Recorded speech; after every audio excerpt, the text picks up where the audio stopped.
එතකොට අද ගාන තමයි 2015 පේපර් එකේ 50 වෙනි ගාන.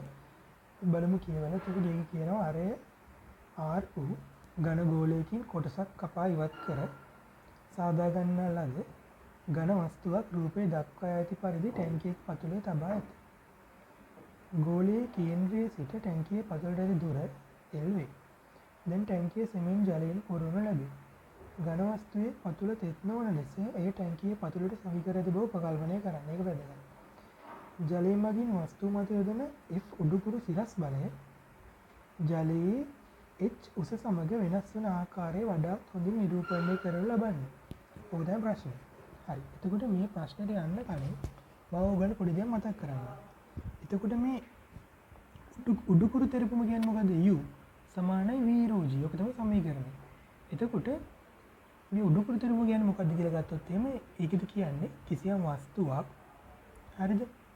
ද්‍රවයක් තුල අර්ධ වශයෙන් හෝ පූර්ණ වශයෙන් ගිලී ඇති විට එම වස්තුව මත ද්‍රවය මගින් ඇති කරනු ලබන උඩුකුරු සිරස් බලය. ඕක තමයි උඩුකුරු තෙරපුම කියන්නේ.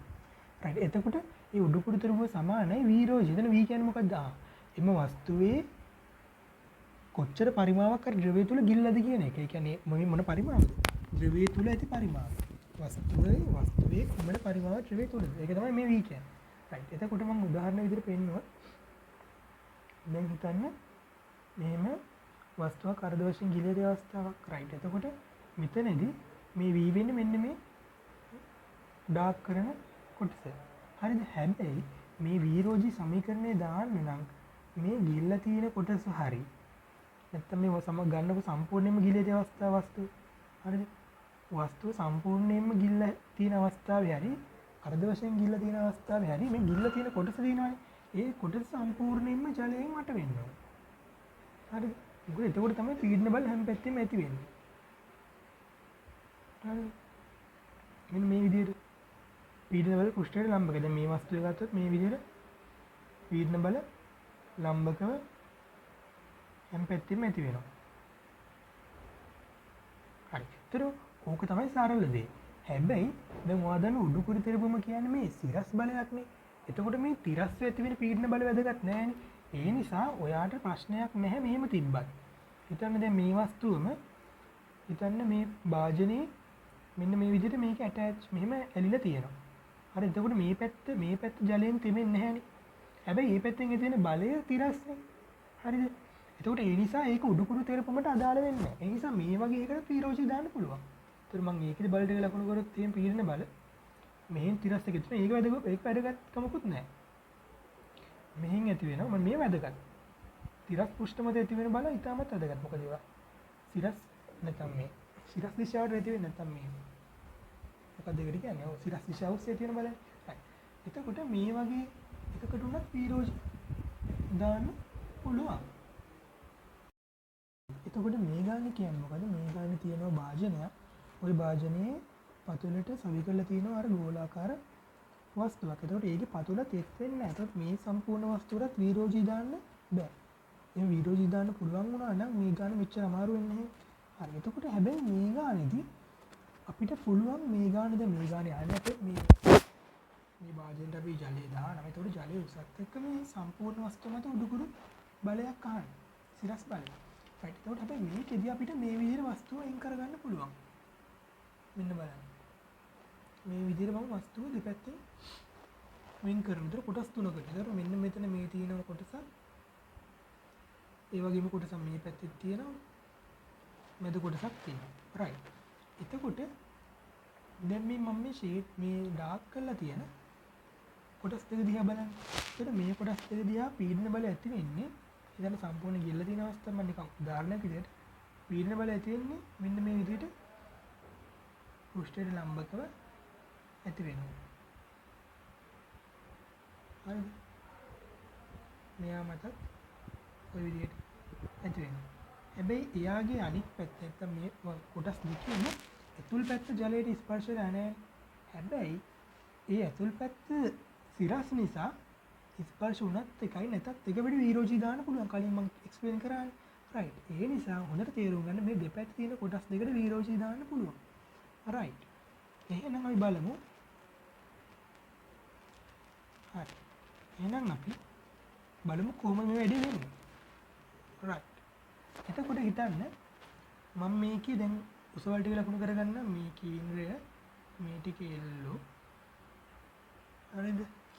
ඊට පස්සේ කියනවා මෙන්න මේ ගෝලයේ ආරය නම් කැපිටල් R කියලා. හරි. ඒතර මේ ප්‍රස්ථාරය මම පල්ලෙහාන් ඇඳගන්නම්. මේගොල්ලෝ දීලා තියෙන ප්‍රස්ථාරය අර කණ්ඩාංක නෙමෙයි. දිගවල් ටික. එතකොට මෙතන දිනනවා L 2L මෙතන දිනනවා L ධන R. මෙතන F මෙතන උස H. right.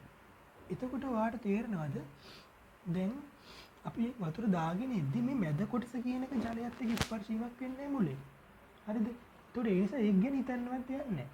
එතකොට අපි මෙහෙම වතුර දාගෙන ඉද්දි වතුර පෙන්වන්නම් ඕගොල්ලන්ට. කොළ පාටින් වගේ මේකද? හරි. එතකොට හිතන්න දැන් මම මේ වතුර දාන් එනවා.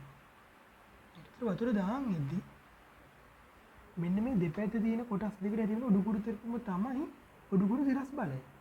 උඩුකුරු තෙරපුම් දෙකේ එකතුව. එතකොට ඔයාලට තේරෙනවා මම මෙහෙම ටික ටික වතුර දාන් ඉද්දි මේගොල්ලන්ගේ ගිල්ල තියෙන පරිමාණය වැඩි වෙනවානේ. දෙපැත්තේ කොටස් දෙකේ. එතකොට මේ F කියන උඩුකුරු සිරස් බලය ටික ටික වැඩි වෙනවා. හැබැයි වැඩි වෙන්නේ කොහොමද?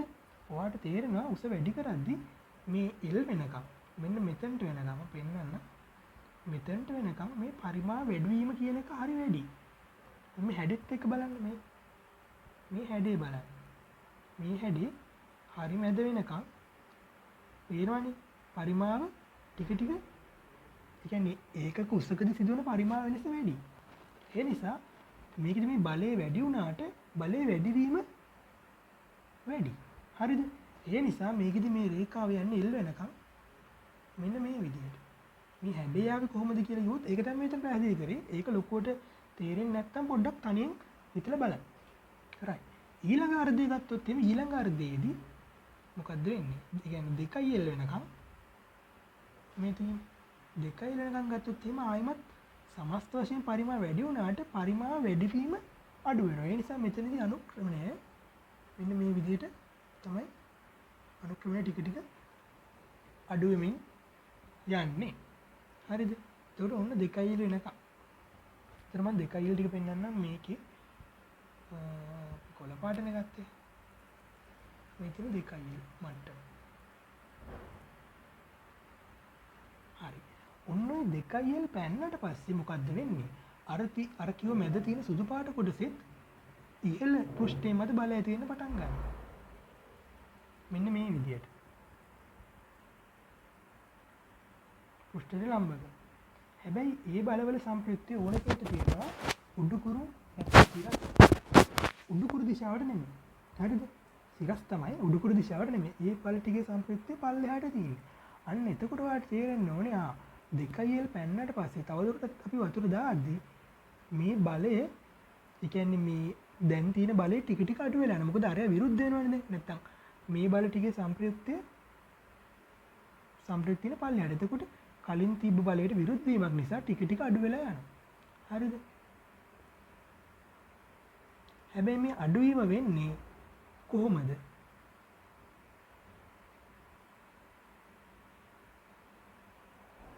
අඩුවීම වෙන්නේ රේඛීයව. ඇයි ඒ? මොකද ඊට පස්සේ අපි මේ 2L වලින් පස්සේ උස වැඩි කරයි කියලා අර වක්‍රාකාර කොටස් මම දාක් කරලා තියෙන කොටස් දෙක මත ඇතිවෙන උඩුකුරු තෙරපුම් මේව නියතයිනේ. එතකොට ඒව මොකුත් වෙනස් වෙන්නේ නැහැ. අර උස වැඩි කරද්දි මොකද්ද වෙන්නේ? අර මෙන්න මම පෙන්නලා තියෙන මෙන්න මේ මම F කියලා පෙන්නලා තියෙන මේ යටිකුරු බලය උසත් එක්ක දන්නවා මේ නිර්ණය පීඩනය කියන එක උසත් එක්ක රේඛීයව වැඩි වෙනවා. එතකොට එහෙනම් මේ යටිකුරු බලයත් රේඛීයව වැඩි වෙනවා. එතකොට යටිකුරු බලය රේඛීය වැඩි වෙද්දී මේ අඩුවීම වෙන්නේ රේඛීය. ඒතර මේක තමයි ප්‍රස්ථාරය. ඒතකොට මේ වගේ ප්‍රස්ථාරවල මේ වගේ අර තුඩවල් තියෙන්නේ නැහැ. හරිද? මෙතන අපි සාමාන්‍ය විදිහට මේ වගේ වක්‍රයක් විදිහට දාමු. ඒතර මේ ටික රේඛීය වෙනවා. හරිද? රේඛීයව අඩු වෙලා යන්නේ. ඇයි කියලා ගත්තොත් එහෙනම් අපි තවදුරටත් වතුර දාද්දී ඉන්නවා කොළ පාටිය පෙන්නන්න. අපි තවදුරටත් මේ වතුර දාද්දී කවුද ප්‍රබල වෙන්නේ? මේ යටිකුරු බලය. ඒ ප්‍රබල වීම වෙන්නේ ඔය දන්නවා P = H ρg. P පීඩනය සමානයි ෆයිදන ස්රෝජි කියලා කතාවකුත් ඒත් කමන්නේ මම ඊට පස්සේ පීඩනය කියන්නේ එතකොට h රෝජි රයිට් එතකොට එහෙනම් උසත් එක්ක උස වැඩි වෙද්දි මේ මෙතන තියෙන ප්‍රෙෂර් එක මෙන්න මේ රතු පාට මම ඉතල පෙන්නලා තියෙන ඒ රතු පාටේ පෙන්නලා තියෙන ඒ පීඩන බල රේඛීය වැඩි වෙනවා. ඒතර ඒක රේඛීය වැඩි වෙද්දි මේ සම්ප්‍රයුක්ත F කියන බලයත් රේඛීය තමයි වැඩි වෙන්නේ උසත් එක්ක.